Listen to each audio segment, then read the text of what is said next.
You gave up a TV job to start a podcast in your basement. If that doesn't scream midlife crisis, I don't know what does. It was Championship Sunday here in Indianapolis. What's the mindset then coming in as a defending champion? I want to win. No, I want to win. The young lady over my shoulder, Caitlin Clark. Not the best looking guy. And I don't think anyone's going to sit here and say, Matt Randazzo was really good looking. What has this last month, 2 months, 3 months been like for you? It's an important fan base for the Fighting Albany, is it not? It is. He turned 69 years young last week. He looked good, Coach. Oh, try it. Thank you.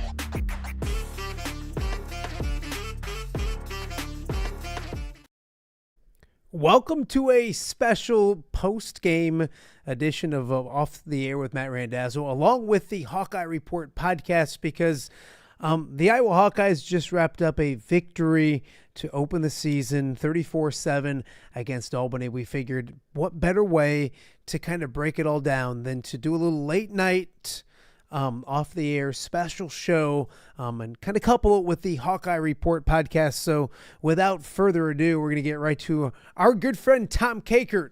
Tommy, it's late. It's I wanted to say a Saturday edition, Midnight. a late Saturday Sunday edition, but now. it's technically a Sunday edition of Off the Air and the Hawkeye Report podcast. First and foremost, thanks for doing it. This should be fun. Plenty to talk about. Yeah. What were, I guess, overall, I mean, we mentioned it, 34-7. Iowa gets the victory over Albany. What's the headline? Let's start with that. There's a lot to dissect, but what's the headline for this game? The headline is they won and it wasn't pretty, I think would be my headline. I thought they'd just go out and pretty much dominate this team, and they didn't. They beat them. They ran them over. But I was hoping that we would see more from the passing game. I was hoping that we'd see more from Mark Gronowski, and we really didn't see what I thought we were going to see. I think there's still potential, and it's a real good positive that they ran the ball. They ran for 310 yards, and Xavier Williams came off the bench, and Kamari Moulton goes down, and he steps in and goes for $122. But Gronowski only threw for 44 yards. That's crazy. I thought they would come out and just mow down this Albany team, but they did not. And they're going to have to be better if they're going to win football games. Just bottom line. If they're going to beat Iowa State, Indiana, heck, even Rutgers, they're going to have to they're going to have to be able to complete some passes.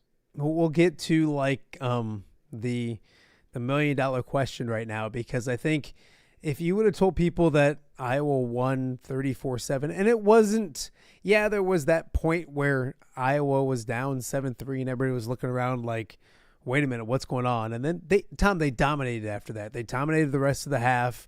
They dominated the second half, especially up front. A lot of good things we'll get to, but of course, I think the big thing they wanted to talk about was, or a lot of people were expecting, was an explosive offense, that passing game, that new quarterback.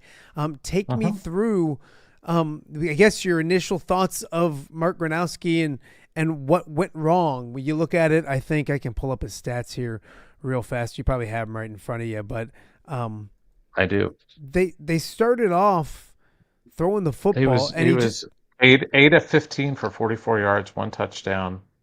That was his stats. Running wise, he almost had nearly as much running as he did elsewhere. Yeah, he had 39 net yards rushing, 11 carries, 1 score. So he scored, he had 1 touchdown pass, 1 rushing touchdown. So, I thought he ran the ball just about how I thought he would. His net was 39, but he gained 47. I came in thinking like 50. So from that perspective, I thought he was solid. Run game wasn't a problem. 310 yards, you'll take that every day. But the concern is that you just passed for 44 yards. Your starting quarterback completed 8 passes on the day. Now they did spread it around, combining with Hank Brown completing 1 pass. They completed passes to 8 different receivers. That's good. But Jacob Gill had, I thought Gronowski's best throw was in that third quarter when he hit Gill. It was a third down play. He really planted that back foot, stepped into his throw, made a real accurate throw to the sidelines to Jacob Gill for 13 yards, and eventually they scored a touchdown on that series. But I think that was the one where the cramping showed up for him in the end zone, and he had to come out for a minute. But I thought that was his best throw. Otherwise, I thought his feet were a little unsteady and didn't step into his throws the way he needed to. Just seemed hesitant to step into the throw. He talked about it afterwards, maybe a little nerves, maybe a little just kind of feeling the moment a little bit. But he's going to feel the moment on next Saturday in Ames too, when you got 60,000+ people screaming at you and probably not saying too many nice things about you. So he's going to have to adjust. He's going to have to be ready for a hostile atmosphere. Otherwise, this is going to be it's going to be tough for Iowa. I'm really surprised the offense. They did score 34 points, but I'm just surprised that they struggled so much in the pass game. Yeah, and Tom, I think it's one of those things where that first drive or so, he missed some passes. And I think the fact that it was weird because Albany takes the lead, and it was like Coach Ferentz said, okay, like enough's enough. And they dominated up front. We know that offensive line is going to be good this year. And they showed it, especially in the run game on Saturday night. But he just said enough's enough. Let's get this lead back and extend it. And while doing that, while running the football, it shortens the game. And it just felt like, almost like, okay, we can't do what we want to do, which is expand, and kind of show off this passing game because they had to worry about getting back on track. So nerves early on and just some bad throws. Were you surprised they went away from the passing game as much as they did, or was one of those things where, let's get back on track, let's run the football, and if it ain't broke, don't fix it, Tom? It's really easy to turn around, and I don't know what the yards per carry were, but it didn't matter who they handed the ball off to. They were getting 4, 5, 6, 7 yards a pop, it seemed like. Yeah, there's an old saying from a former Iowa coach is scratch where it itches. And, they're just, the run game was working. So why not keep with it and keep going to it? And I thought they did. And they were effective. Whoever it was back there, I thought was pretty effective. Kamari was effective early on. I thought TJ Washington was pretty solid most of the night. I thought Xavier Williams was really good. Nathan McNeil came in there and gave them some positive plays. Jazz Patterson came in late with some fresh legs, and I thought propelled them to another score. So there's a lot to like there. Found out talking to TJ Terrell Washington Jr. that they've nicknamed the running back group the Stable. So, and that's not a bad moniker for them because they've just got a lot of guys that they can go to, and they all seem to be supportive of each other, which is awesome. And but Gronowski's got to get better. He just does. I mean, otherwise it's going to be another one of those seasons where, boy, you got to survive. And I wouldn't say it was bad quarterback play. It wasn't what you hoped it would be up to. I mean, numbers wise, 8 of 15, you mentioned 44 yards, 1 touchdown, QBR 25.6, but it was incomplete. If you gave it a grade, it just felt incomplete because it wasn't. I mean, honestly, he had a bad couple series, settled in a little bit, but they started running the football, and then he left the game. And then he sat for the rest of the game with the cramps. Hank Brown came in, 1 pass for 4 yards, 1 of 1, so they didn't throw it around with him either. It was just, and I had somebody ask me, like, is that partially because they knew they could run the football and they'd be fine and they didn't want to show anything to Iowa State, et cetera, et cetera, et cetera? I go back to you needed to show the fans, which is weird. And I know Coach Ferentz doesn't care, if that makes any sense. Not in a bad way, but he's not here for style points. If one thing we've learned over the last 25 plus years 26 plus years with Kirk Ferentz is, like, it's not about style points, but it just feels incomplete. Like, Iowa got the win. They didn't need to do more, and we don't know yet. Obviously, Tom, you run a website, you run a message board, a very active message board. What can you put and I listened to some of the post game on the radio, and can you put how are the fans reacting right now? What's the mood in the Hawkeye Lounge? I think the people who came into the season, I thought coming out of this game that the people who were concerned about Gronowski coming out of Kids Day would have kind of sang from a different hymn book the rest of the time. And instead, I think they're probably have justification. They certainly have justification to be at least concerned a little bit about the pass game, that it's not where it needs to be. And how much is that is on quarterback? How much of that is on the receivers? I don't know. That's a good question. There was one play where he had Sam Phillips wide open in the end zone, and the ball got tipped at the line. That's what happens. But if you didn't see the replay and you're in the stands and you see that ball short, you're like, holy cow, name your quarterback from the last 4 years back again. That's kind of how it felt. But the good news is I think he'll get better. I do. I think he'll get better. Let me throw this at you. It felt to me a lot like last year against Illinois State. 6-0 at the half. Cade McNamara didn't play well. Second half, touchdowns. Reese Vanderzee, I think, caught a couple of them in the second half. Things looked a lot better. Cade looked a lot better. This year's game, again, because of the cramps and the injury, like, he didn't get a chance to have a big second half or do more in the second half.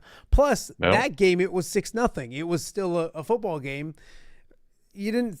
Iowa's not going to get up 4 touchdowns and start throwing the ball all over the yard. Like, that's just not what they're going to do. So it's not in their DNA. Yeah, so just, like, again, it felt incomplete. It felt like I don't want to put a verdict. I mean, you can't put a verdict out on that right now with what it is. But yeah, I mean, I guess the ideal thing would have seen them go out there, put up 250 yards, a couple touchdowns, all those kind of things. Tom, we've preached and you've talked about all offseason that Iowa hasn't had a receiver catch 500 yards in a season since 2019.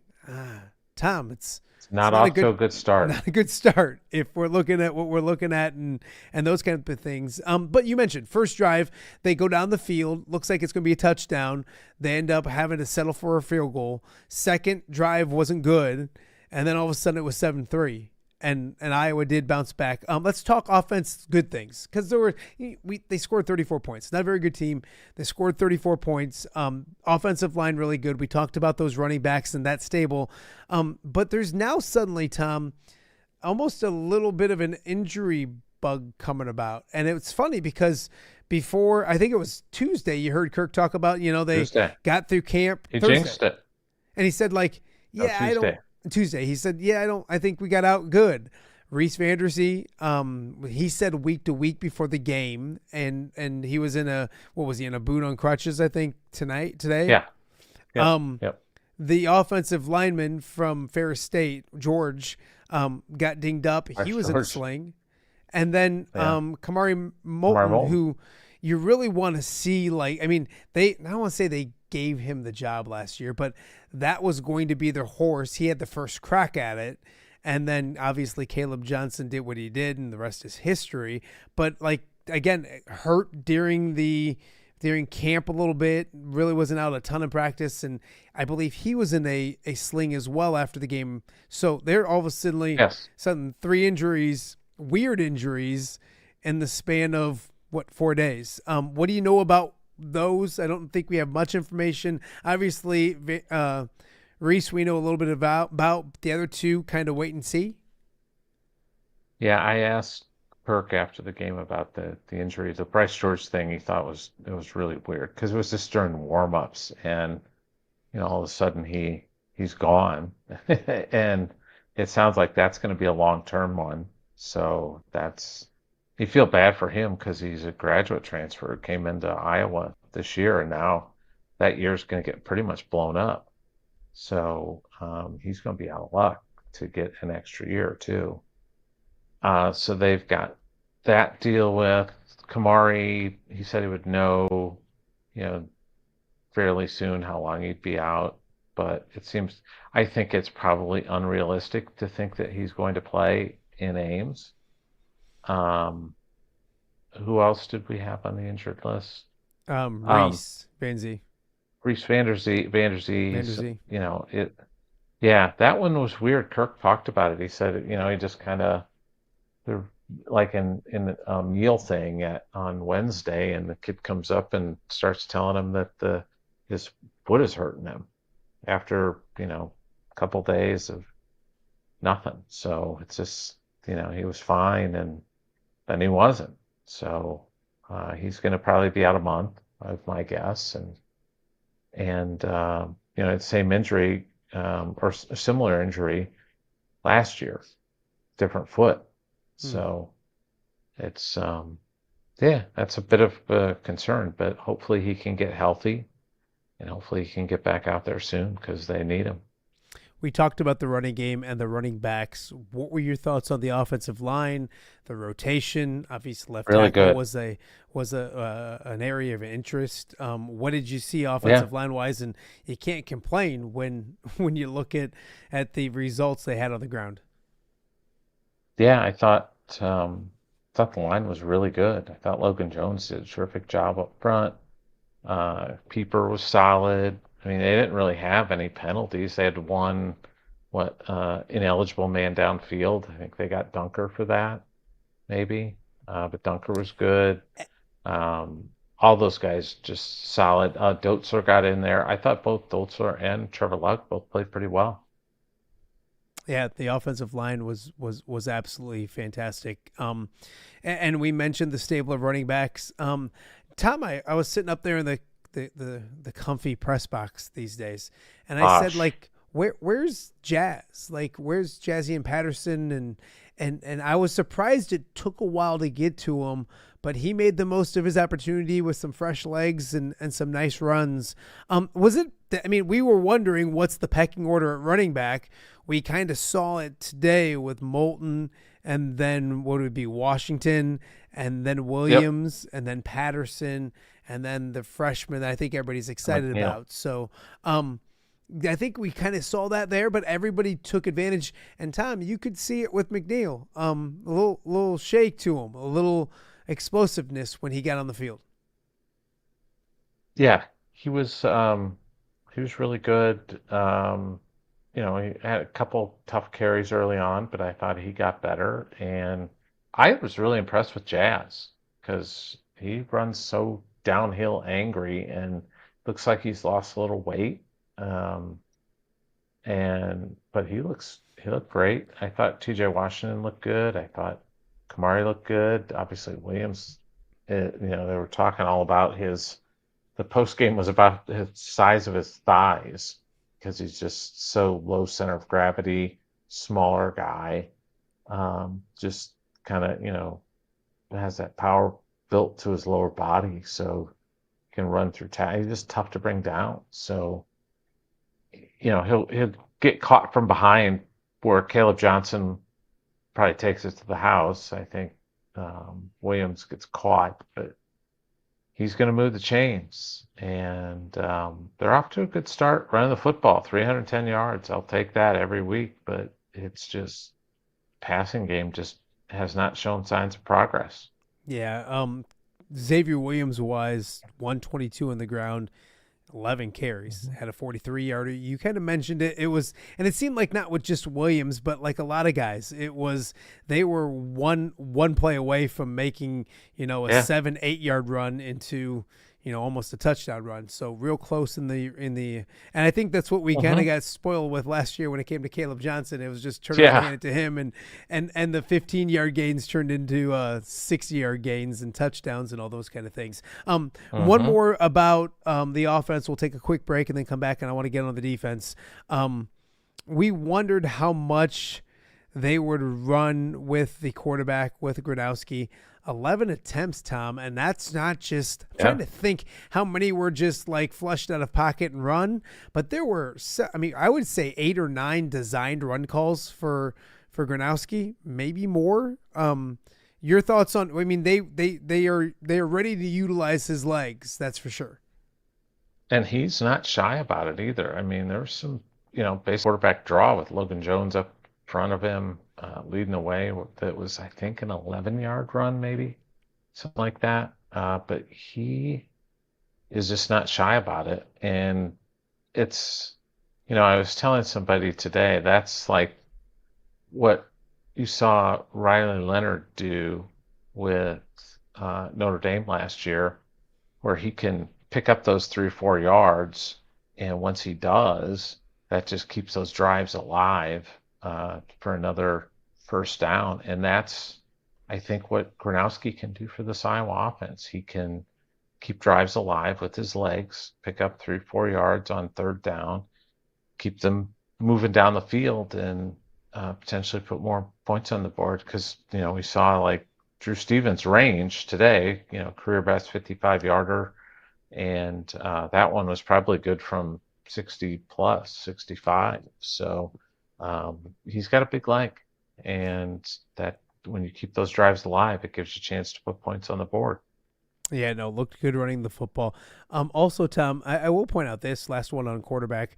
Even when Hank Brown came in, he's 1 of 1. It really, the more I think about it, the more Kirk just said, okay, like let's do what we can do, and that's going to be dominating and running the football, and let's, they scored every time almost they touched the ball after they decided. And we talked to a friend of ours at halftime, we'll put it at that, and he said, we just got to run the football. Like, what are we doing? Yeah.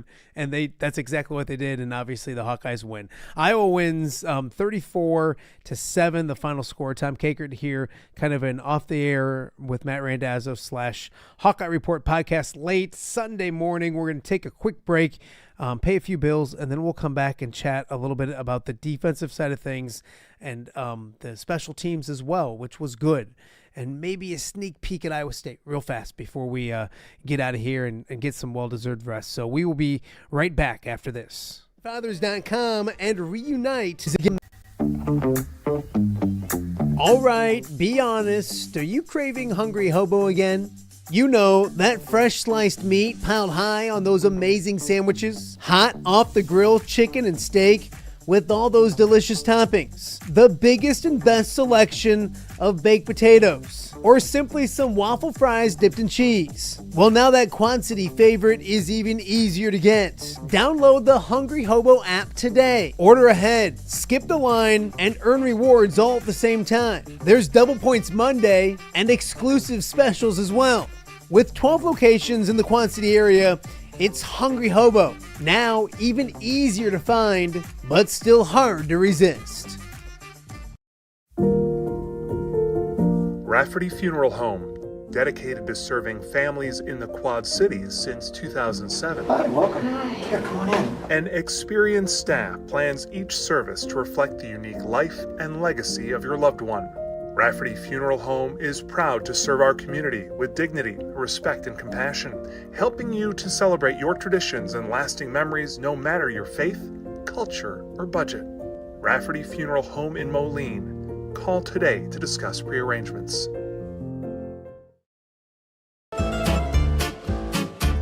When it comes to quality, convenient pizza, Godfather's Pizza in Silvis has you covered. Featuring a beautiful dine-in area, delivery, and a carry-out window. Godfather's Pizza is that pizza you grew up with, not a convenience store. You see, at Godfather's Pizza, the dough is made fresh daily. That mozzarella cheese is shredded fresh and never frozen. And those toppings are abundantly piled high each and every time. Locally owned and operated since 2010, Godfather's is a huge supporter of local athletes right here in the Quad Cities. So come on by and check them out at 1211 Avenue of the Cities in Silvis. Order online at godfathers.com and reunite with that same delicious pizza you grew up with.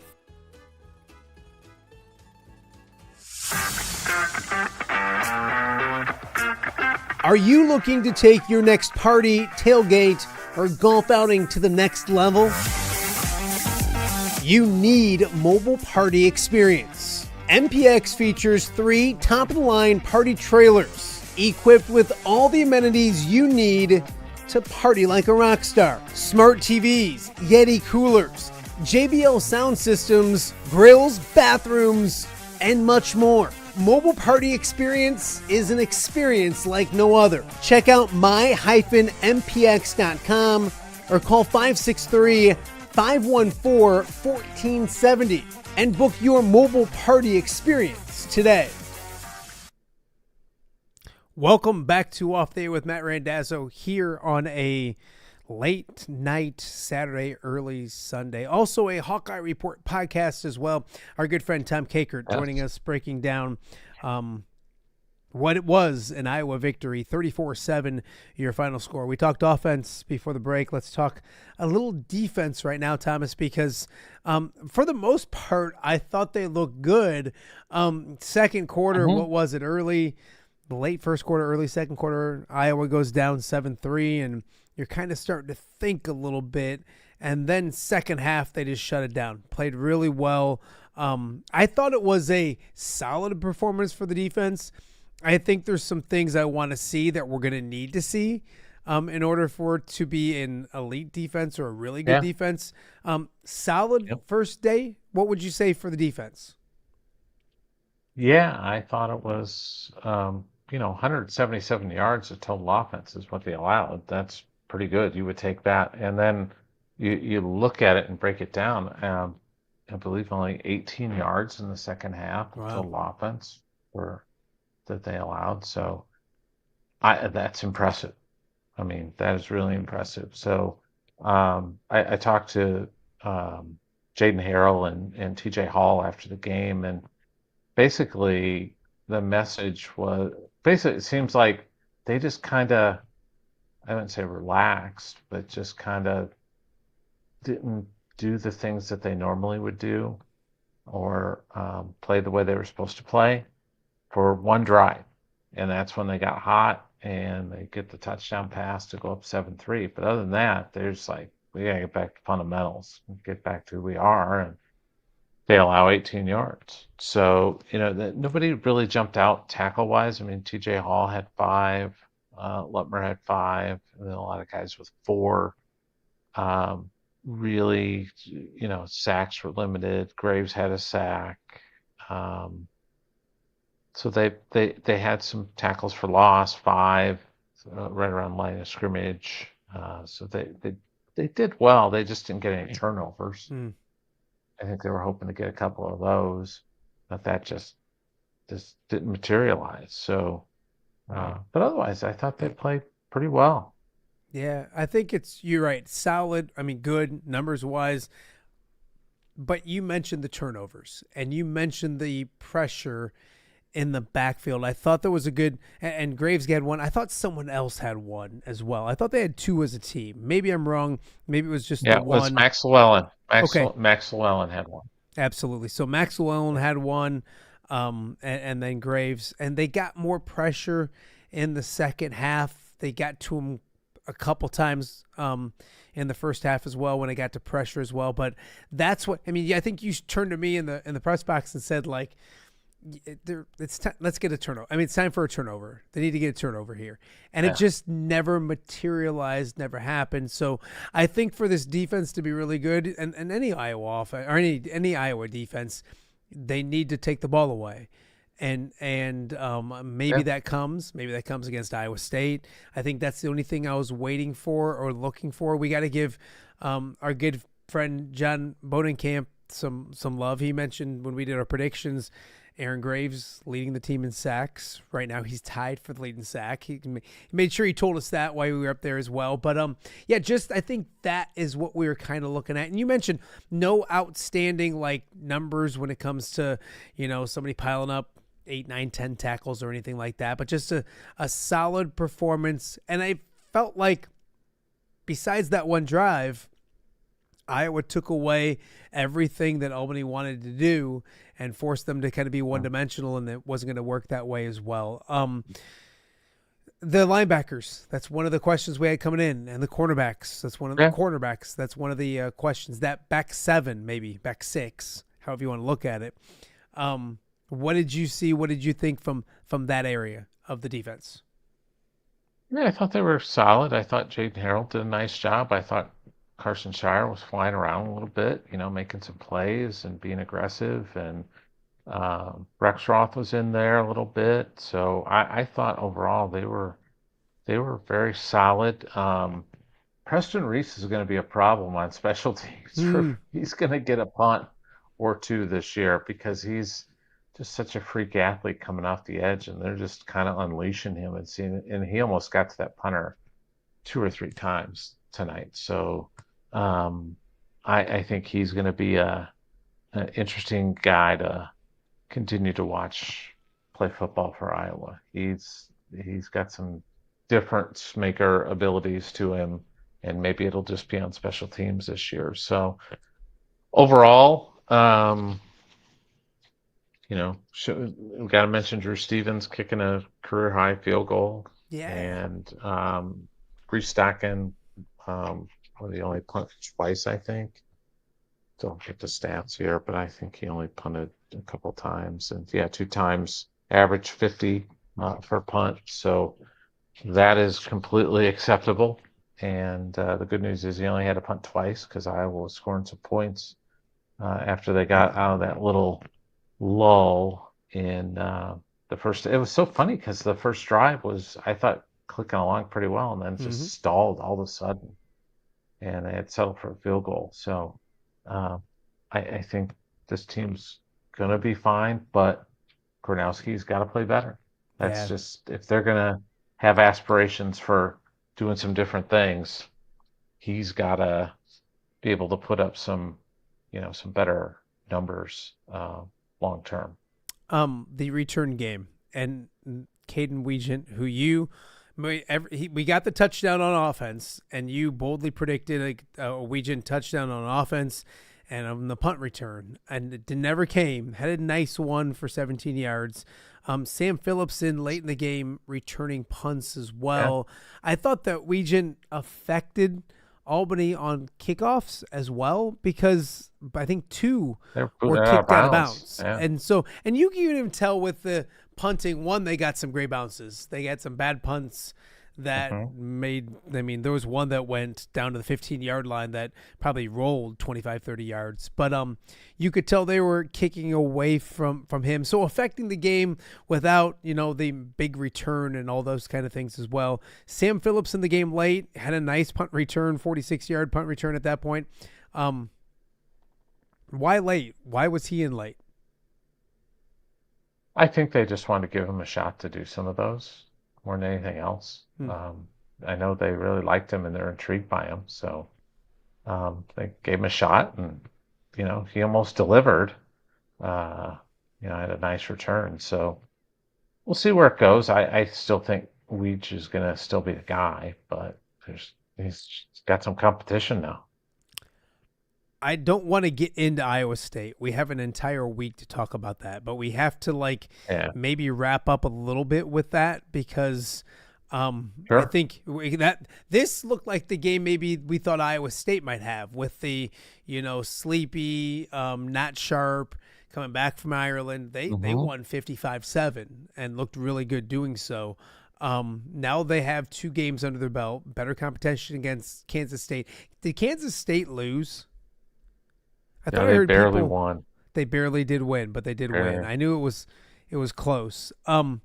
So yeah, I mean, I guess overall thoughts next weekend and again, Iowa can do a lot of things and still lose next week. Obviously, they don't want to. But your thoughts and maybe a different feel heading into that game. I think Iowa fans watched that Iowa State game last week before they played and said, "Oh, we can do some really good things." And then Hmm. I think maybe Iowa State fans, Tommy, and maybe they watched tonight's game and thought, "Oh, we can do some things against Iowa we didn't think." Iowa State looked great this week. Maybe Iowa looks great next week. Yeah, that's a possibility. Actually, Scott Docterman and I were talking about that after the game. It's just there's been times where, gosh, I, I think it was 14 that he mentioned it, but I can't be sure. But here, there was one year I think where Iowa State either lost or nearly lost to UNI and then came to Iowa City and won. I mean, it's just crazy things can happen. That's just what I'm always going to tell people is when it's a rivalry like this, you just throw the records out and you're starting to wonder how good of a win was that K-State win, because Yeah. they struggled today in a big way. Rocco Becht was 19 of 20 today, completed 95% of his passes Wow. for 278 yards, 3 TDs. So he was obviously on fire. Yeah, it's interesting. Hansen, who was kind of the star of that game at K-State, just 9 carries for 19 yards. So um, they're throwing a lot to their tight ends. Burkle had 4, Bramer had 7. I mean, they're built kind of like Iowa football in that manner, a different type, maybe era of Iowa football. They threw more to the tight ends, and I think that's what Rocco's really comfortable doing is throwing to the tight ends. So I think that's where this Iowa State is. It's just I can't emphasize enough. They remind me of an old Iowa team where it's just built around grinding out yards on the ground and throwing to tight ends. So we'll see if they can do that on Saturday. Before I let you go, I know we're both tired. Um, Yeah. how concerned should Iowa fans be? I got 3 questions for you. How concerned are you with Sure. what we saw today when it comes to a quarterback play? I'm in the belief that pump the brakes. It was just a weird, wonky opener. I mean, I'm not saying everything's great and hunky dory, and I'm not trying to be that guy, but I think there's a lot more to be seen on how good he can be. He didn't forget to play how to play quarterback. But how concerned are you, or how concerned should Iowa fans be with the debut of their new starting quarterback? I think you can be concerned, but not like on the edge of a cliff. You know what I mean? Yes, you Which is can. where I I don't know if Iowa fans know how to do that sometimes, or fans in general know how to do that. But go ahead. let's see. I think we may have said this when we talked on your pod or my pod or whatever. We talk But too much, Tom. I I I just think we'll know. I want to evaluate Mark Gronowski after 4 games and just kind of see where he's at there. And I think then it'll become apparent if he's getting better or if this is just going to be like a year-long thing. So I'm energized by the fact that he made what I thought was a really good throw to Jacob Gill later in the game, that maybe he's starting to figure it out a little bit. But we'll see. He's just got to step into his throws, plant that back foot, step into it, throw it. And he just seems tentative. And we have to remember different receivers, different offense. It takes time. I do remember a play where, and this is probably late second quarter, and I want to say Phillips was wide open in the end zone to his left, and he never got there, and he dumped down, I Ball think, got to his tipped. right. Okay, yeah, the one where he dumped down. There was another where he Dumped threw it down, to Phillips. yeah, no, yeah, but dumped down. It was a dump down to somebody, and Phillips was wide open left, and he never got to. He just never looked comfortable, and that could be nerves. And then you just there's a lot to, but hey, I understand. I get it. I get the concern. I'm not trying to be that guy, but I do get the concern as Iowa moves forward. They take on Iowa State next week. Tom, that press box is fancy. Delicious food. You guys are back up there. There's climate control. You're never too hot. You're never too cold. That's impressive. I was impressed up there. I've never been up there like that. It was kind of nice. Yeah. And Matt, you made your debut on the pregame show. I survived. Your hour. Yes. So everybody listen to Matt. You'll be on the air next Saturday at 9 from Big Grove in Iowa City.